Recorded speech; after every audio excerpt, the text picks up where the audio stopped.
Bonjour à toutes et à tous, bienvenue sur Grand Lille TV. Nous sommes le mardi 12 juin, ravis d'être en votre compagnie pour passer 7 à 8 minutes en votre compagnie pour tout voir, tout savoir de l'actualité du Grand Lille aujourd'hui. D'abord vos prévisions météo et encore pas mal de perturbations quand même annoncées aujourd'hui dans la région. Les nuages domineront d'abord cette matinée, puis laisseront passer par endroits quelques éclaircies cet après-midi avant de se dissiper plus largement dans la soirée.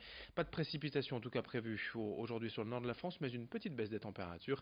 21 degrés d'annoncés aujourd'hui à Lille. Les prévisions météo bien sûr après ce journal. Dans l'actualité régionale, tout d'abord, voire même nationale, la mobilisation des agriculteurs contre l'autorisation donnée à Total d'importer de l'huile de palme pour produire du biocarburant. Depuis dimanche soir, des dizaines de tracteurs se sont positionnés à l'entrée du dépôt pétrolier de Fort-Mardic ainsi qu'à Saint-Paul-sur-Mer. 14 sites sont ainsi bloqués en France afin de dénoncer la concurrence de l'huile de palme, car aujourd'hui, les agriculteurs français peuvent fournir davantage d'huile de tournesol ou de colza pour fabriquer également du biocarburant, mais il est vrai à des tarifs plus élevés. Les agriculteurs se sentent donc trahis après avoir investi massivement pour la plupart dans ces filières. Ils seraient selon eux menacés par une concurrence impossible à combattre. Écoutez ainsi Emmanuel Laveugle, agriculteur à Cambrai, hier matin au micro de Corentin Escaillé. Ce blocage sur Dunkerque, Saint-Paul-sur-Mer, c'est pour toute la région des Hauts-de-France. Donc ce matin, c'était les gars du Nord, les gars de Dunkerque qui étaient présents et qui ont bloqué. Et nous avons déjà 2 bus qui ont été reliés par les gars de l'Aisne.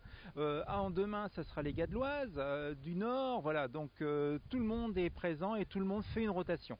Ça peut durer tant que nous ne serons pas entendus. C'est une concurrence qui est totalement déloyale et injuste. Au moment où les états généraux de l'alimentation qui viennent de se terminer pendant plus d'1 an, nous avons, on va dire, discuté et proposé des plans de filière comme le voulait Macron. Nous nous retrouvons maintenant avec plus d'agriculture qui soit saine, durable, en respectant d'autres normes supérieures à la France, par la France, supérieure à l'Europe, supérieure au monde, et de l'autre côté, on importe des produits à bas coût qui ne respectent pas nos cahiers des charges de normes françaises. Et face à ces blocages de sites pétroliers, pour ce qui est des stocks de carburant, pas de panique. Il y a 7 raffineries, plus de 200 dépôts pétroliers en France et l'État dispose de stocks stratégiques pour au moins 3 mois. On est donc très loin d'une hypothétique pénurie. Et dans l'actualité également, la région subit de nouveau un pic de pollution ces jours-ci. La qualité de l'air est mauvaise. Selon Atmo Nord-Pas-de-Calais, le taux de particules fines a déjà atteint le seuil préconisé par l'Organisation mondiale de la santé. Dans certains territoires, notamment dans la métropole lilloise à Roubaix, il a même été dépassé à plusieurs reprises depuis le début de l'année. Et ce ne sont pas les simples mesures prises en réponse par les autorités qui peuvent nous rassurer. Selon les écologistes contre la pollution, il faut bien plus qu'une restriction de vitesse. Des changements en profondeur sont nécessaires pour améliorer l'air que nous respirons, selon Jérémy Crépel, secrétaire régional d'Europe Écologie Les Verts dans la région, et hier notre invité.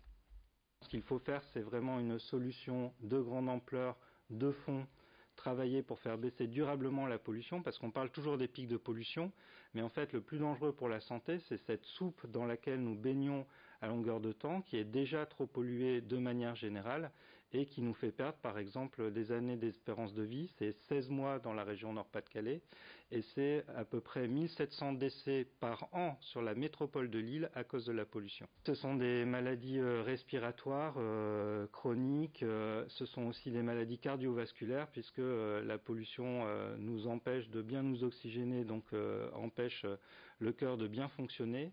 On voit d'ailleurs à chaque pic de pollution une augmentation des admissions aux urgences sur les maladies respiratoires et cardiaques.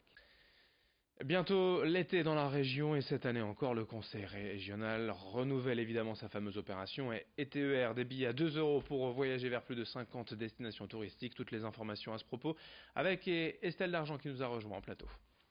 Cette année encore, la SNCF vous propose son opération TER. Vous allez pouvoir profiter d'aller-retour en train à seulement 2 € pour diverses destinations dans la région Hauts-de-France, que ce soit à la mer, à la ville ou à la campagne. Il y a en tout plus de 50 destinations possibles.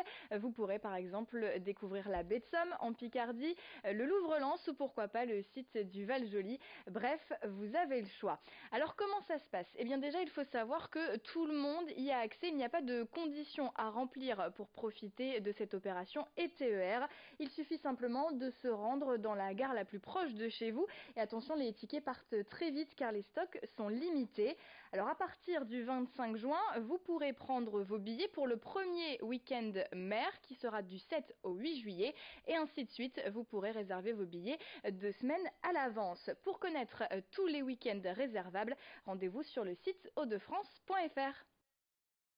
Merci Estelle pour ces informations. On vous tiendra bien sûr informé ici même sur Grand Lille TV de l'avancée des calendriers, des dates de ces prochains week-ends de l'opération ETER. On parle de train et bien justement 29e journée de grève des cheminots aujourd'hui dans la région. Le trafic sera perturbé bien évidemment, 3 TER sur 10 et 3 TGV sur 4 en circulation aujourd'hui. Près de 170 bus de substitution mis en place sur les routes par la SNCF et toutes les infos comme d'habitude sur ter.sncf.com ainsi que les applications mobiles. Une dernière information en images pour terminer. Des étudiants lillois installent depuis peu dans l'agglomération des potagers communs.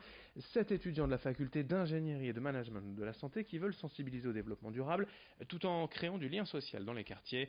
Au total, 22 bacs disposés dans des lieux publics à Armentières, Villeneuve-d'Ascq, Neuville-en-Ferrain, Erquinghem, Lomme et Don, mais aussi dans des écoles, des ESAT ou encore des EHPAD. Dans ces potagers, on trouve bien sûr des fruits et légumes de saison, des choux, de la salade, des tomates, des fraisiers, des framboisiers ou encore des plantes aromatiques. Une fois installés, les riverains se chargent de tout ce qui est entretien et de la récolte. Explication au micro d'Alexis Tessier. Les bacs, donc on les a construits nous-mêmes, on a acheté des cajots qu'on a ensuite coupés en deux. Voilà, on a fait un peu du bricolage pour construire nous-mêmes les bacs. Et les plants, donc, ils viennent d'un partenariat avec un agriculteur du Douaisis. Bon, il y en a qu'on a acheté aussi en plus, vu qu'on a eu plus de demandes que prévu.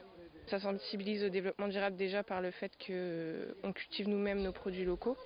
Donc ça évite d'acheter en grande surface des légumes qui proviennent de pays exotiques. Donc ça réduit l'empreinte écologique. Et voilà, il n'y a pas de pesticides, c'est fait maison en fait. Merci de votre fidélité. Dans un instant à suivre vos prévisions météo sur Grand Lille TV. L'information continue, retour de l'actualité dès le prochain quart d'heure dans moins de 8 minutes. En attendant, je vous souhaite une très belle journée à toutes et à tous, ensemble évidemment.